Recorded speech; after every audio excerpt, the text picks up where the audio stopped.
bonjour. Aujourd'hui, on va répondre à une question. On va essayer de répondre à une question. Si deux événements sont indépendants, alors leurs complémentaires le sont aussi. Vrai ou faux? C'est une question style QCM, question à choix multiple.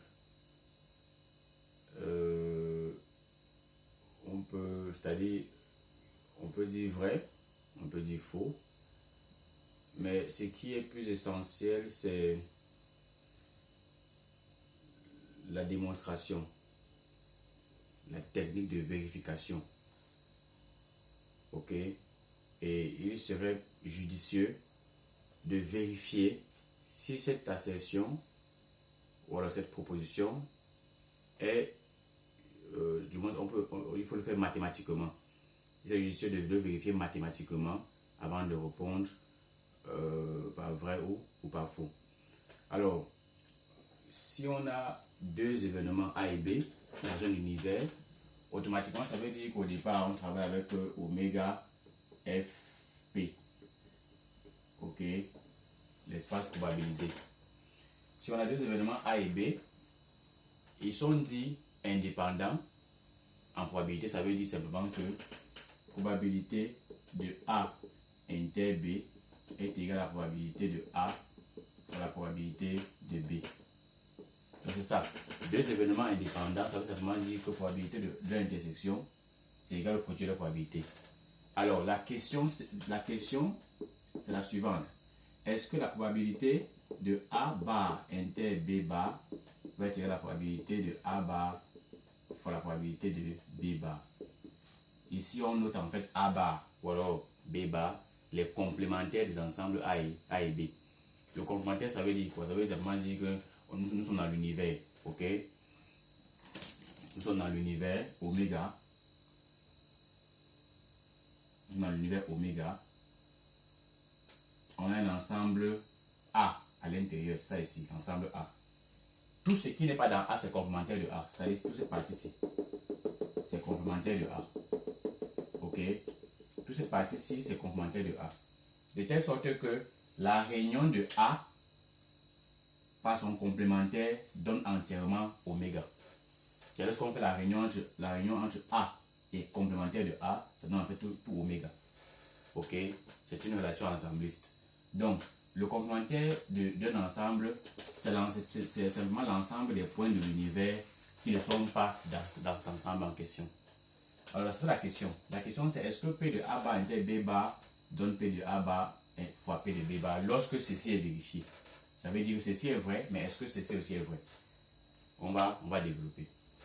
Alors, pour cela, il nous faut avoir les informations sur A bar et sur B bar, par exemple. On peut se poser cette question-là intuitivement. Est-ce qu'on a les informations sur A bar? Est-ce qu'on a les informations sur B bar? Pour le moment, on n'a pas encore cette information. Mais on va essayer de créer des relations sur ces ensembles-là. Par exemple, prenons B bar. Si on prend B bar est encore égal à B bar inter oméga. Tout ensemble inter l'univers coïncide encore avec l'ensemble. Parce qu'en fait, les ensembles ici sont des sous-ensembles de oméga. Oméga, c'est l'univers, c'est le plus grand. Ça veut dire si on prend un ensemble à l'intérieur, l'intersection entre cet ensemble-là et oméga, c'est cet ensemble-là en fait. Puisqu'il est plus petit qu'oméga. Ok? C'est un peu comme on est dans un appartement. L'intersection entre une chambre dans cet appartement-là et l'appartement, c'est cette chambre-là. C'est ça l'intersection. L'intersection entre la cuisine de cet appartement-là et l'appartement, c'est cette cuisine-là. Parce que c'est plus petit que l'appartement. Dans le sens vraiment de l'inclusion, le sens du cardinal. Alors, ça veut simplement dire que ceci est égal à B bar inter oméga, qui est tout l'univers. On l'a vu tout à l'heure avec le schéma. Peut être vu comme A union A bar. C'est-à-dire la réunion entre un ensemble son complémentaire. Là déjà on voit que A bar apparaît déjà, B bar apparaît déjà.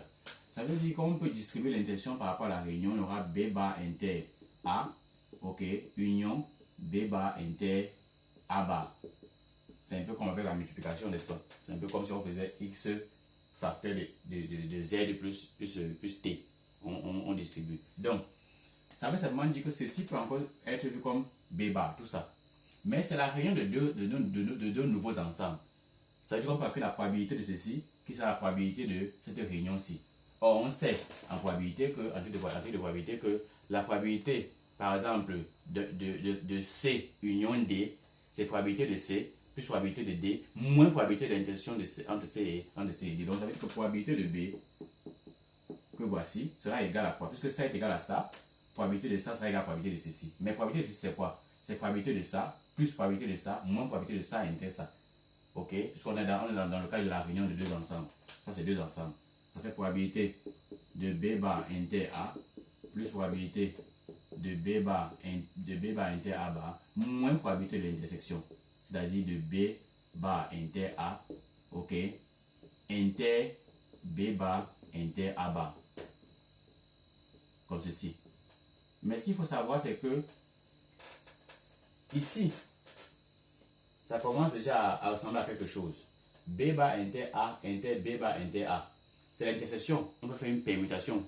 Pas besoin de distribuer, c'est pas une distribution ici. Ici, c'est pas de la distributivité, autant pour moi. Ici, c'est une sorte de permutation. On peut permuter les intersections ici n'importe comment, ça ne changera absolument pas. Ok? Que l'on fasse A inter B et que l'on fasse B inter A, c'est la même chose. Donc ici, on peut simplement faire une sorte de distribution. Donc, de distributivité, autant pour moi. Donc, ici, qu'est-ce que ça donne? Que vaut ceci? Cet ensemble, c'est à l'intérieur. Cet ensemble ici, c'est B bar inter A, inter B bar, inter A bar.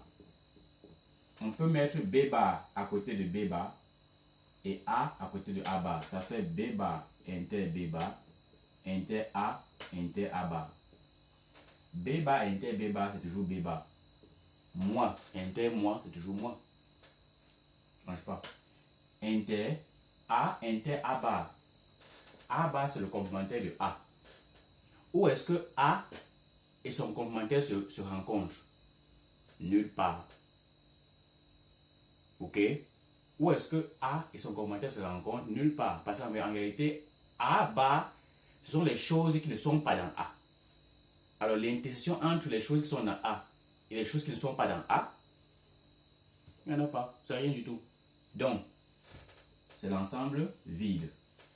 Et en théorie ensembliste, on voit que B bar inter, l'ensemble vide, correspond encore à l'ensemble vide.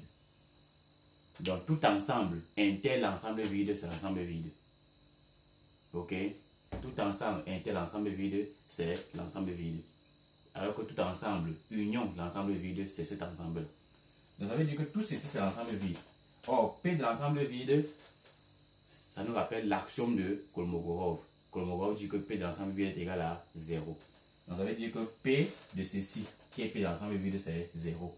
Ça veut dire qu'on dit que ceci, c'est 0. Donc, au final, P de B bar va coïncider avec P de ceci plus P de ceci. Alors, lorsqu'on arrange, on se rend compte que P de B bar, c'est ça plus ça. Ça veut dire qu'on peut tirer ceci déjà. Ok? On aura donc P de B bar inter A bar qui sera égal à P de B bar moins P de B bar inter A.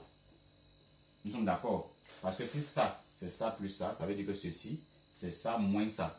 Pourquoi est-ce qu'on décide de tirer ceci? Pourquoi est-ce qu'on décide d'avoir ceci à gauche et d'avoir le reste à droite? Parce que, rappelez-vous, au départ, on a dit, on veut vérifier si les complémentaires sont indépendants. Ça veut dire qu'on veut vérifier si P de A bar inter B bar, que voici, c'est égal à P de A bar fois P de B bar. Donc, il faut dire que ici, à droite, qu'on ait P de A bar fois P de B bar. Est-ce que c'est ce qu'on a pour l'instant? Non. Ce n'est pas ce qu'on a pour l'instant, mais on ne va pas pourtant dire à ce niveau que ce n'est pas indépendant.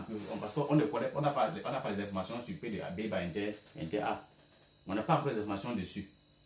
Qu'est-ce qu'on fait? Il faudrait qu'on trouve que vaut ce paquet. Donc, on va essayer d'abord de déterminer ceci. Intuitivement, on a déjà travaillé avec B bar en haut. puisqu'on va commencer en disant B bar, c'est B bar inter oméga. Donc maintenant, on va essayer de dire plutôt, bon voilà, est-ce qu'on ne peut pas travailler aussi avec A? Puisque là c'est B bar, est-ce qu'on peut travailler aussi avec A? On se dit donc que, voilà 2 plus, A peut s'écrire comme étant A inter oméga aussi. C'est le sous-ensemble d'oméga. Ceci peut être vu donc comme étant A inter B union B bar. La réunion d'un ensemble de son complémentaire, c'est tout l'univers. On distribue, on fait la même chose que tout à l'heure. Ça fait A inter B, ok, union A inter B bar. Vous voyez que ce monsieur-ci, le voilà. Parce que A inter B bar, c'est encore B bar inter A, ça ne dérange pas. Donc ça, le voilà ici. Ça veut dire que probabilité de A, c'est probabilité de A inter B plus probabilité de A inter B bar moins probabilité d'intersection entre ça et ça. Mais ça donne aussi probabilité de l'ensemble vide. Pourquoi? Parce que dans ce cas, on a encore B, on aura B inter B bar qui donnera l'ensemble vide. Et on aura A inter A qui va donner A. A inter l'ensemble vide va donner l'ensemble vide. P d'ensemble vide c'est 0. Donc vous pouvez essayer de le faire, vous amuser à le faire sur papier. Parce que là, on aura plutôt l'intersection, on aura plutôt moins P de ça inter ça. Ça va donner 0 comme tout à l'heure. On voit donc que P de A inter B bar peut être égal à ceci moins ça. Donc, P de A inter B bar va être égal à P de A moins P de A inter B. Ok? Qui va encore être égal à P de A moins. On se rappelle qu'au départ, on a supposé que A et B étaient indépendants. Parce que la question c'est quoi? Est-ce que si A et B sont indépendants, leurs complémentaires le sont aussi? Avec A et B étaient indépendants. Si A et B sont indépendants, ça veut dire que P de A inter P de B, c'est P de A fois P de B. En mettant donc P de A en facteur, on a donc P de A facteur de 1 moins P de B. Nous sommes d'accord? Soit un P de A en facteur, P de A va être 1 moins P de B. Or, 1 moins P de B, 1 moins la probabilité d'un ensemble, c'est la probabilité de son complémentaire. Ça fait donc P de A fois P de B bar. Ça veut donc dire que P de A inter B bar, en réalité, c'est P de A fois P de B bar. Donc ceci, P de A inter B bar, c'est P de A fois P de B bar. On peut donc prendre ce paquet, on le remet en haut là. Vous pouvez noter parce que j'efface. Donc, ceci, d'où P de A bar inter B bar, c'est-à-dire ceci, on peut le permuter, on peut mettre A bar, B bar, ça ne dérange pas, c'est la même chose. C'est égal à P de B bar, ok, moins, ça c'est ça ici, moins P de A fois P de B bar. On peut donc mettre P de B bar en facteur. Ça fait donc 1 moins P de A facteur de P de B bar. Qu'est-ce que ça donne? On sait que 1 moins probabilité d'un ensemble, c'est la probabilité de son complémentaire. C'est donc égal à P de A bar fois P de B bar. Donc au final, on voit bien que P de A bar inter B bar, c'est égal à P de A bar fois P de B bar. Qu'est-ce qu'on va dire? On va dire donc que l'assertion était vraie. Si deux événements sont indépendants, leurs complémentaires le sont aussi. Et voilà la démonstration. La réponse est vraie. La réponse à la question posée, c'était vrai. Ok, merci.